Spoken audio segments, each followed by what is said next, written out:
Hello students, आज आपण बायोलॉजीमध्ये inheritance and variations या टॉपिकमध्ये जे लास्ट सेशनमध्ये आपण बॅकक्रॉस, त्याचा डॉमिनंट बॅकक्रॉस, रिसेसिव्ह बॅकक्रॉस, ज्यालाच आपण टेस्ट क्रॉस म्हणतो, याची सगळी एक्झाम्पल्स आपण पाहिलेली होती.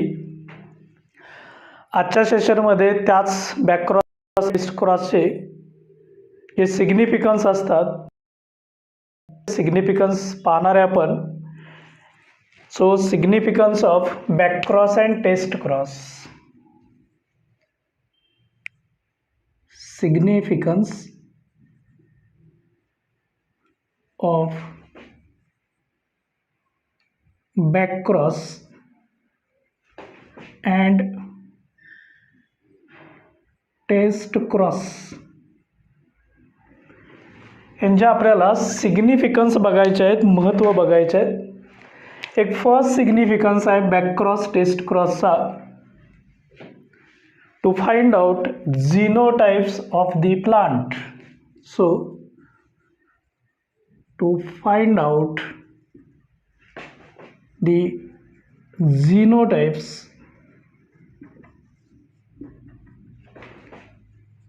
ऑफ द प्लांट किंवा ऑर्गॅनिझम. एखाद्या ऑर्गॅनिझमचे आपल्याला जीनोटाइप्स फाइंड आउट करायचे असतील, जीनोटाइप्स ओळखायचे असतील, डिटरमाइन करायचे असतील, तर त्यासाठी आपल्याला बॅकक्रॉस टेस्ट क्रॉसची काय होते, मदत होते, हेल्प होते. हा इम्पॉर्टन्स आहे, सिग्निफिकन्स आहे. So to find out the genotypes of an organism किंवा of the plant. Second significance आहे to obtain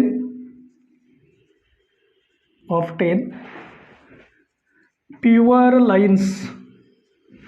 प्युअर लाईन्स. आता प्युअर लाईन्स म्हणजे काय असतं? सो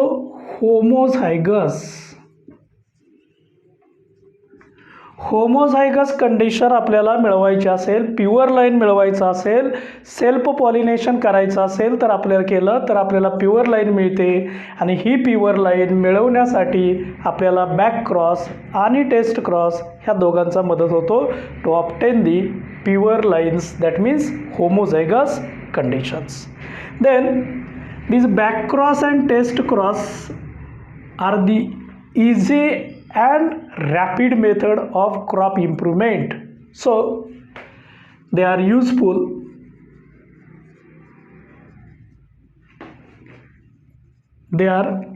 used for किंवा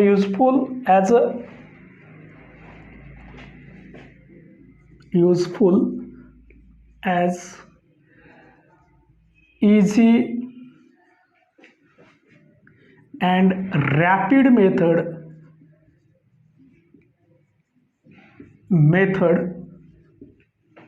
for crop improvement.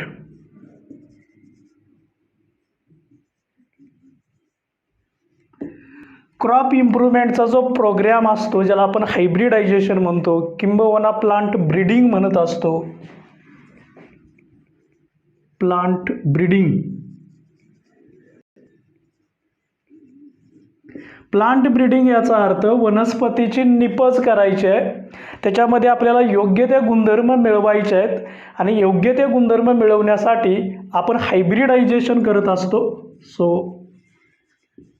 हायब्रिडायझेशन,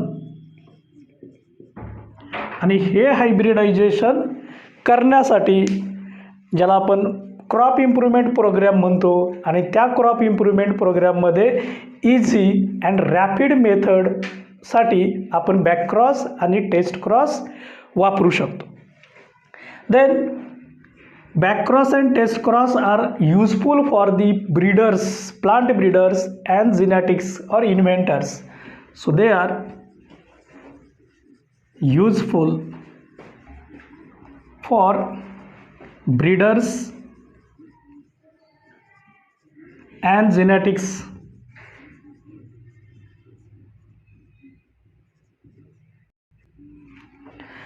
यांना वेगवेगळं इन्व्हेन्शन करण्यासाठी, रिसर्च करण्यासाठी, नवीन संशोधन करण्यासाठी टेस्ट क्रॉस आणि बॅक क्रॉस ह्या दोघांची मदत होते आणि म्हणून याला आपण म्हटलं होतं significance of back cross and test cross.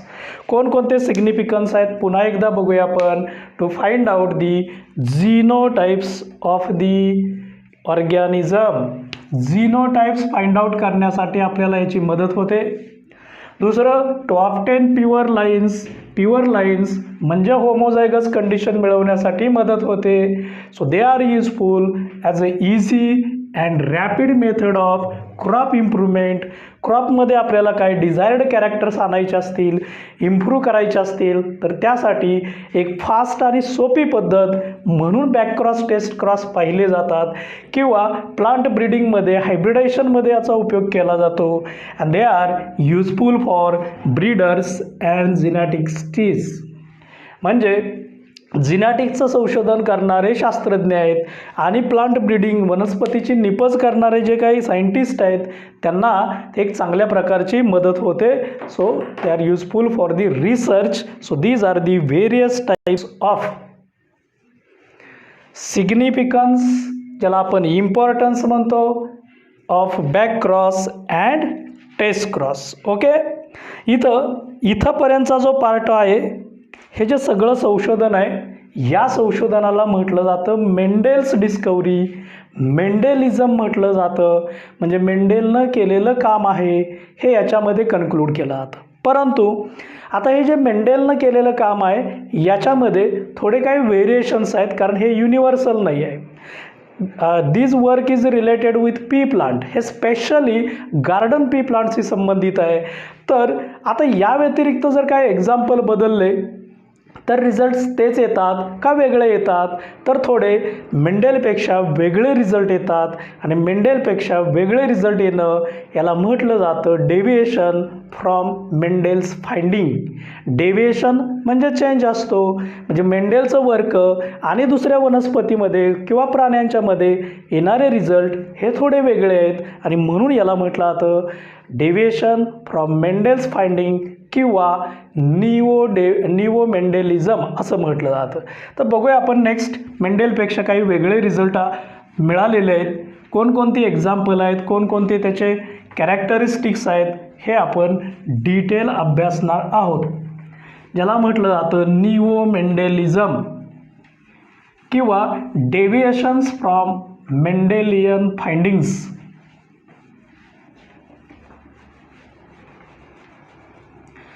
आत्तापर्यंतची सगळी डिस्कवरी होती ती मेंडेलचं वर्क होतं, त्याला मेंडेलिझम म्हणायचं. आणि मेंडेलपेक्षा नवीन वर्क मिळतं आपल्याला, नवीन रिझल्ट्स मिळतात, नवीन कन्क्लुजन्स फाइंडिंग्स मिळतात, ते डेव्हिएशन्स म्हणायचं फ्रॉम मेंडेलियन्स वर्क.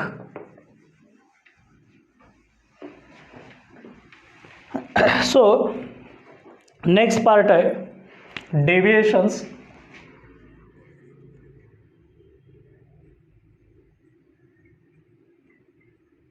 from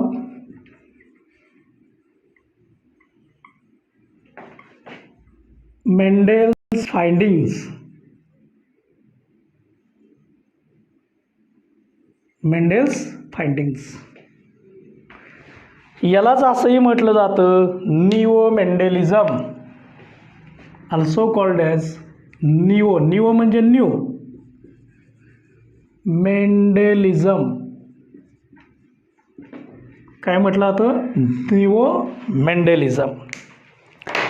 म्हणजे the changes from Mendelians finding.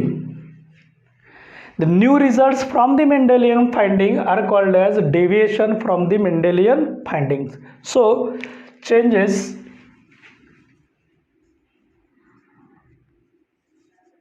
from Mendelian work किंवा Mendelian findings called as neo Mendelism. Neo म्हणजे न्यू, मेंडेलपेक्षा काही वेगळे रिझल्ट्स आहेत याला म्हणायचं निओ मेंडेलिझम. आता या निओ मेंडेलिझममध्ये आपण वेगवेगळा कन्सेप्ट बघणार आहे ज्याला आपण जीन इंटरॅक्शन म्हटलं जातं. So gene interaction. आता हे जे जीन इंटरॅक्शन आहे, हे जीन इंटरॅक्शन मुख्य दोन प्रकारचं असतं. कोणकोणते दोन प्रकार असतात? त्यापैकी एक आहे तो म्हणजे इंट्राजेनिक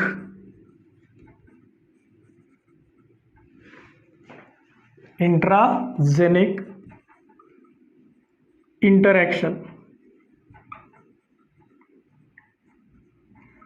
आणि सेकंड आहे intergenic interaction.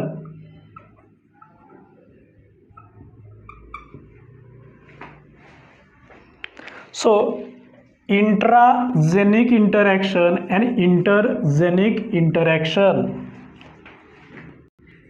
Intragenic interaction and intergenic interaction. नावामध्येच त्याची व्याख्या आहे. खरं तर इंट्राजेनिक म्हणजे सेम जीन असतो, सेम आलेली असते. So occurs between the alleles of same gene. Same gene, intragenic. Intra means same. Intra means same. Genic means genes. इथं इंटर या शब्दाचा अर्थ आहे different. Genic means genes. Genes वेगळे असतात, इथं मात्र जीन्स सेम असतात. याला म्हटलं जातं intragenic interaction. So occurs between the alleles of, so occurs between the alleles of same gene. हा शब्द महत्त्वाचा आहे, सेम जीन. जेव्हा जीन सेम असतो तेव्हा त्याला इंट्राजेनिक इंटरॅक्शन म्हणायचं. इकडं मात्र जीन्स वेगवेगळे असतात. So occurs in between alleles of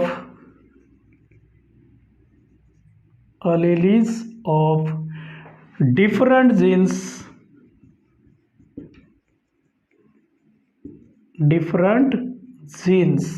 so different genes हा शब्द महत्त्वाचा आहे. डिफरंट जीन्स याच्यामध्ये आपण वेगवेगळे एक्झाम्पल्स बघणार आहेत. त्याच्यामध्ये एक फर्स्ट एक्झाम्पल आपण पाहणार आहे, ते म्हणजेच incomplete dominance. Incomplete dominance. Second example आपण पाहणार आहे ते म्हणजे कोडॉमिनन्स.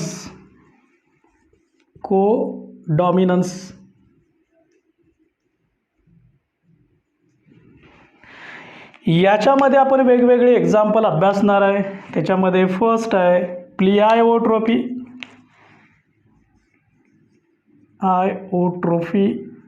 खूप डिटेल पाहणार आहे. नेक्स्ट एक्झाम्पल आपण अभ्यासणार आहे ते म्हणजेच मल्टिपल अलेलीज.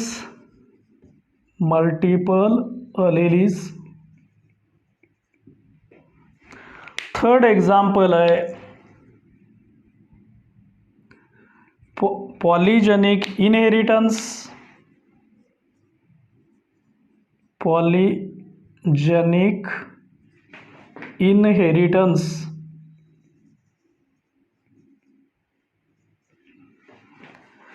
नेक्स्ट एक्झाम्पल आहे सप्लिमेंटरी जीन्स.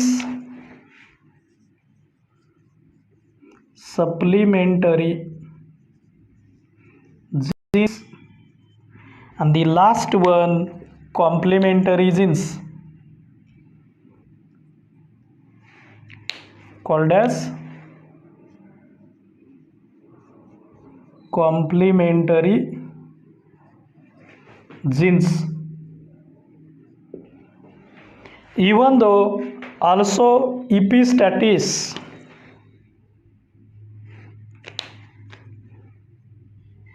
इपिस्टॅसिस. ह्या वेगवेगळ्या कन्सेप्ट आपण डिटेल बघणार आहे. जेव्हा occurs between the alleles of the same gene, gene same असतो, आलेली वेगवेगळ्या असतात, याच्यामध्येच होतं, याला म्हणायचं इंट्राजेनिक. जेव्हा जीन्स वेगवेगळे असतात याला म्हणायचं इंटरजेनिक. म्हणजे सेम जीन्स आणि डिफरंट जीन्स यांच्यामध्ये काय होत असतं, जिनॅटिक इंटरॅक्शन. आणि इथं मात्र मिळणारे रिझल्ट हे मेंडेलच्या रिझल्टपेक्षा वेगळे रिझल्ट्स मिळतात.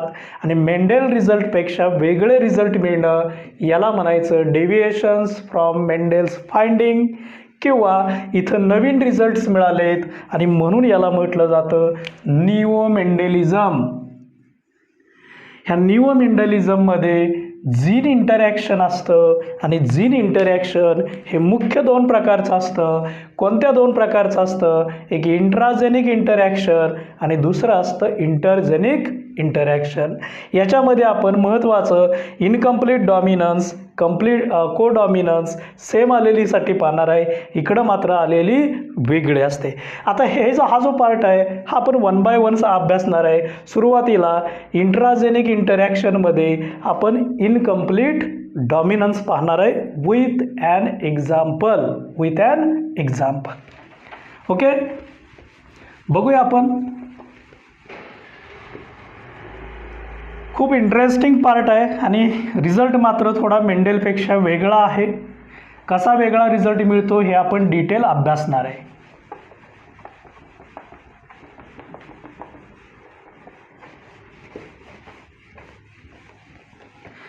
So neo Mendelism, neo means new, deviations means changes. Mendel's वर्कपेक्षा काही चेंजेस मिळतात, आपल्याला बदल मिळतात, त्या बदलाला म्हणायचं डेव्हिएशन्स. आणि तो डेव्हिएशनचा पार्ट आपल्याला डिटेल पाहायचा आहे. ओके,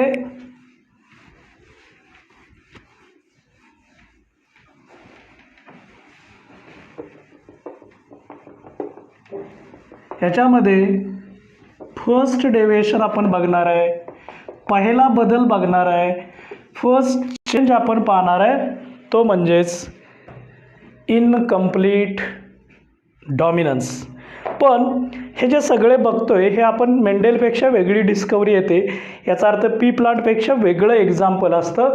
कोणकोणते एक्झाम्पल्स घेणार आहे हे आपण पाहणार आहे. म्हणजे ह्याच्यातला हा पहिला टाईप आहे intragenic interaction.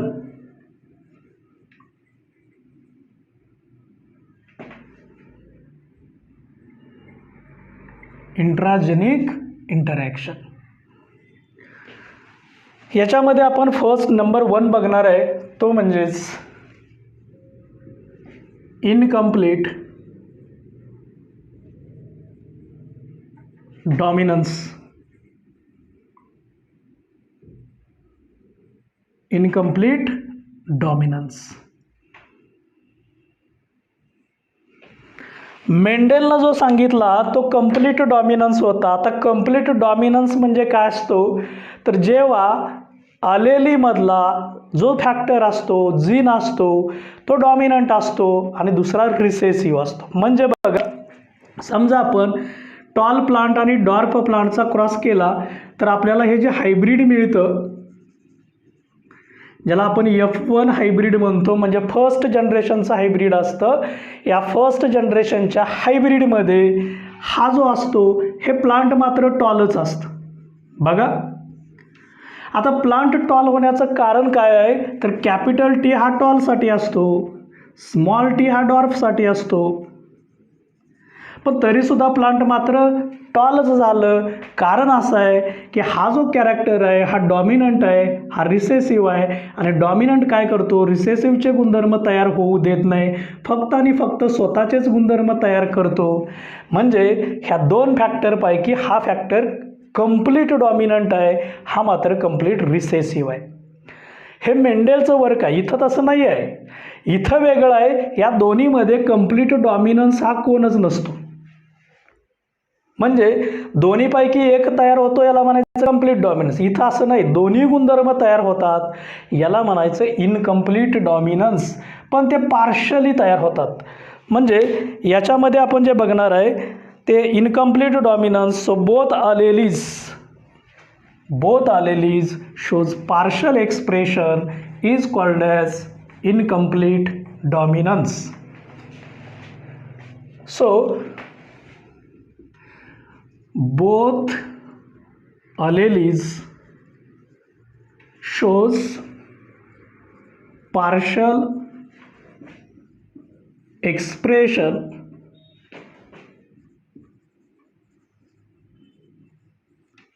of characters.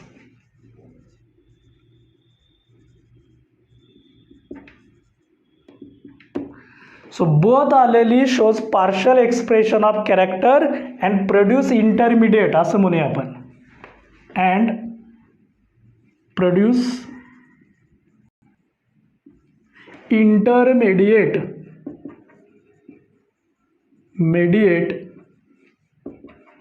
is called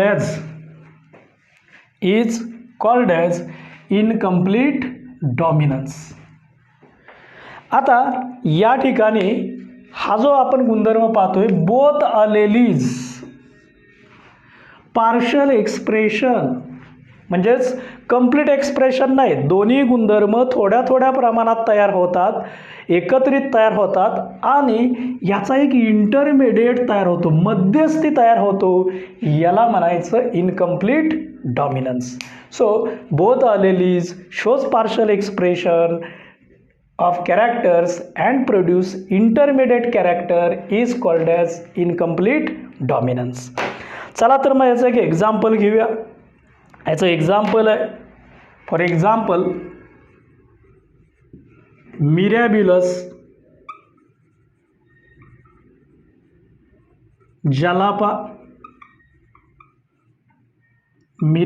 जलापा scientific name आहे.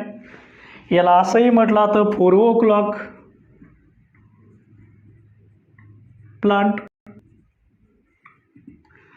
या 4 o'clock प्लांटमध्ये 2 प्रकारची फुलं असतात, red flowers and white flowers. म्हणजे याची सुरुवात आपण फिनोटाइप्स जिनोटाइप्स पासून करणार आहे आणि क्रॉस जो करणार आहे. सो रेड फ्लावर्स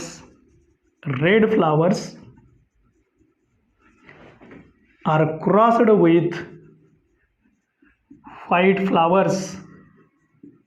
फुलांचा रंग आहे म्हणजे कलर हे या ठिकाणी एक वैशिष्ट्य आपण वापरतोय आणि या वैशिष्ट्यामध्ये रेड कलरचे फ्लावर आहेत, याचा क्रॉस व्हाईट कलर बरोबरच्या फ्लावर बरोबर करणार आहे. आणि जेव्हा या दोघांचा क्रॉस होईल, ह्या दोघांच्यामध्ये पूर्ण रेड कलर येत नाही, पूर्ण व्हाईट कलर येत नाही, रेड पार्शली येतो, व्हाईट पार्शली येतो आणि एक पिंक कलरचं फ्लावर तयार होतात, पिंक फ्लावर्स तयार होतात. हा जो रिझल्ट आहे हा रिझल्ट इंटरमिडिएट रिझल्ट आहे आणि पिंक कलर मिळणं बघा, रेड आणि व्हाईट हा पार्शली मिक्सड होऊन एक पिंक कलर मिळतो. मेंडेलच्या लॉमध्ये गार्डन पी प्लांटमध्ये फक्त आणि फक्त जो डॉमिनंट आहे तो एकच कलर तयार होतो. इथं असं नाही आहे, ह्या दोन्हीपैकी एक पार्शल एक्सप्रेशन झालं आहे म्हणजे या ठिकाणी मिळालेला पार्ट आहे हा कोणता आहे, इंटरमिडिएट मिळतो. आणि जेव्हा मध्यस्थी एक्सप्रेशन होतं याला म्हणायचं इनकम्प्लीट डॉमिनन्स. आपण याचं F1 जनरेशन बघणार आहे, F2 जनरेशन बघणार आहे, त्याचा फिनोटायपिक रेशो पाहायचा आहे, झिनोटायपिक रेशो पण बघायचा आहे. कोणतं एक्झाम्पल घ्यायचं आहे, मिरॅबिलस जलापा, यालाच काय म्हणायचं 4 o'clock प्लांट. बघूया आपण याचं ग्राफिकल रिप्रेझेंटेशन बघणार आहे. फ्लोचार्टच्या साह्याने आपण हे एक्झाम्पल डिटेल अभ्यासणार आहे. 4 o'clock प्लांटचं एक्झाम्पल आपल्याला अभ्यासायचं आहे with the help of graphical representation साह्यानं आपण हे अभ्यासणार आहे.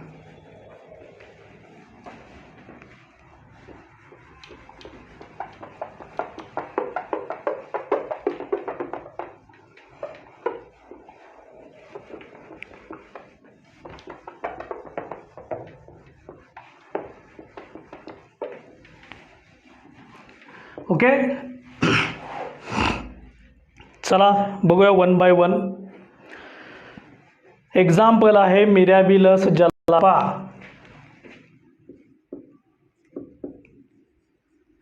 मिरॅबिलस,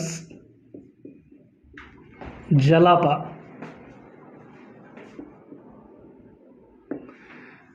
कशाचं एक्झाम्पल आहे तर इनकम्प्लीट डॉमिनन्स आहे. याच प्लांटला आपण असंही म्हणत असतो 4 o'clock प्लांट. मग सुरुवात आपल्याला करायची आहे फिनोटाइप्सपासून. फिनोटाइप्स, झिनोटाइप्स, आपला फॉर्मॅट सेम आहे. गॅमेट्स,